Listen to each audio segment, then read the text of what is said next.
امروز تحت ریاست رئیس مجلس ملی مجلس عالی جمهوری تاجیکستان رئیس شهر دوشنبه محترم رستم امامعلی جلسه دوم یکجایی مجلس ملی و مجلس نمایندگان مجلس عالی جمهوری تاجیکستان دعوت ششم برگزار گردید. در جلسه دوم یکجایی مجلس ملی و مجلس نمایندگان مجلس عالی جمهوری تاجیکستان دعوت ششم فرمانهای پرزیدنت جمهوری تاجیکستان تصدیق شده. همچنین با قرار یکجایی مجلس ملی و مجلس نمایندگان مجلس عالی جمهوری تاجیکستان 11 اکتبر سال 2020 روز انتخابات پرزیدنت جمهوری تاجیکستان تعیین کرده شد. گزارش صدرالدین سراج‌الدین.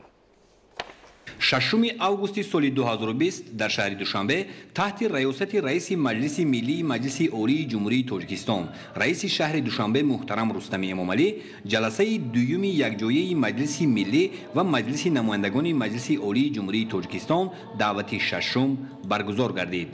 дар кори ҷаласаи дуюми якҷояи маҷлиси миллӣ ва маҷлиси намояндагони маҷлиси олии ҷумҳурии Тоҷикистон даъвати шашум раиси маҷлиси намояндагони маҷлиси олии ҷумҳурии Тоҷикистон Зокирзода Маҳмад Тоир, сарвазири мамлакат Қоҳир Расулзода, муовини сарвазири ҷумҳурии Тоҷикистон, инчунин ёрдамчии президенти ҷумҳурии Тоҷикистон оид ба масъалаҳои ҳуқуқӣ, намояндаи ваколатдори президенти ҷумҳурии Тоҷикистон дар маҷлиси миллӣ ва маҷлиси намояндагони маҷлиси олии ҷумҳурии Тоҷикистон, раисони суди конститутсионӣ, суди олӣ ва суди олии иқтисодӣ, прокурори генералии ҷумҳурии Тоҷикистон, раиси комиссияи марказии интихобот ва райпурсӣ, раиси палатаи ҳисоб, ваколатдор оид ба ҳуқуқи инсон, директори агентии назорати давлатии молиявӣ ва мубориза бо коррупсия ва раиси бонки миллии Тоҷикистон ширкат доштанд. дар оғози кори ҷаласаи якҷоя аъзои маҷлиси миллӣ ва вакилони маҷлиси намояндагони маҷлиси олии ҷумҳурии Тоҷикистон доир ба тартиби кор, интихоби ҳайати котибот ва тасдиқи рӯзномаи ҷаласаи дуюми якҷояи маҷлиси миллӣ ва маҷлиси намояндагони маҷлиси олии ҷумҳурии Тоҷикистон қарорҳои дахлдор қабул намуданд. бо пешниҳоди муовини раиси кумитаи маҷлиси миллии маҷлиси олии ҷумҳурии Тоҷикистон оид ба ҳамоҳангсозии фаъолияти маҷлиси миллӣ бо маҷлиси намояндагон, ҳокимияти иҷроия,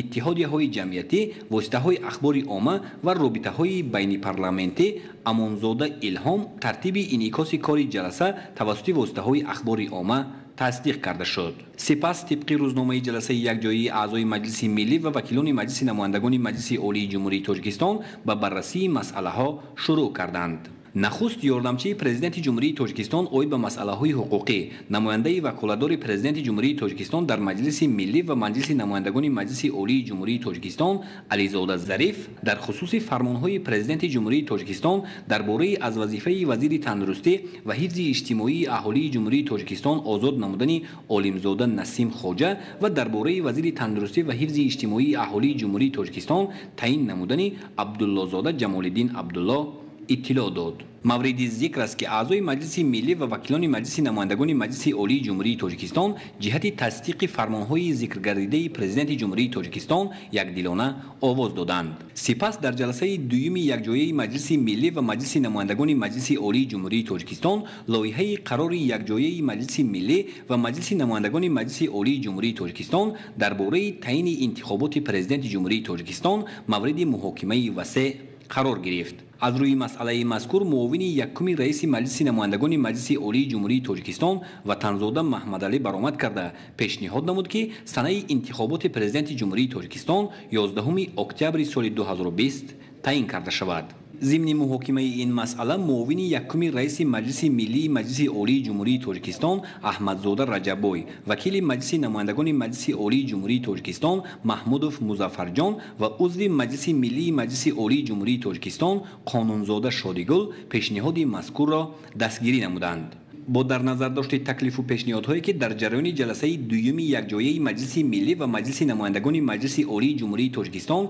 дар хусуси таъини интихоботи президенти ҷумҳурии Тоҷикистон иброз гардиданд, бо қарори якҷояи маҷлиси миллӣ ва маҷлиси намояндагони маҷлиси олии ҷумҳурии Тоҷикистон 11 октябри соли 2020 рӯзи интихоботи президенти ҷумҳурии Тоҷикистон таъин карда шуд. раиси маҷлиси миллии маҷлиси олии ҷумҳурии Тоҷикистон муҳтарам Рустами Эмомалӣ изҳор доштанд ки ин чорабинии масъулияти муҳими сиёсӣ бояд дар доираи талаботи конститутсия ва қонунгузории ҷумҳурии Тоҷикистон дар сатҳи баланди ташкилӣ ба таври демократӣ ва озоду шаффоф бо иштироки фаъолонаи халқи Тоҷикистон ва ҳизбҳои сиёсӣ гузаронида шуда, он ҳамчун омили муттаҳидкунандаи мардуми кишвар ва таҳкими ваҳдату субот дар ҷомеа хизмат намояд. зикр гардид ки ин интихобот бояд сатҳи баланди маърифати ҳуқуқӣ ва сиёсии мардуми шарифи Тоҷикистонро нишон дода, ба тақвияти боз ҳам бештари нуфузу обрӯи давлати мо дар сатҳи байналмилалӣ мусоидат намояд. раиси маҷлиси миллии маҷлиси олии ҷумҳурии Тоҷикистон муҳтарам Рустами Эмомалӣ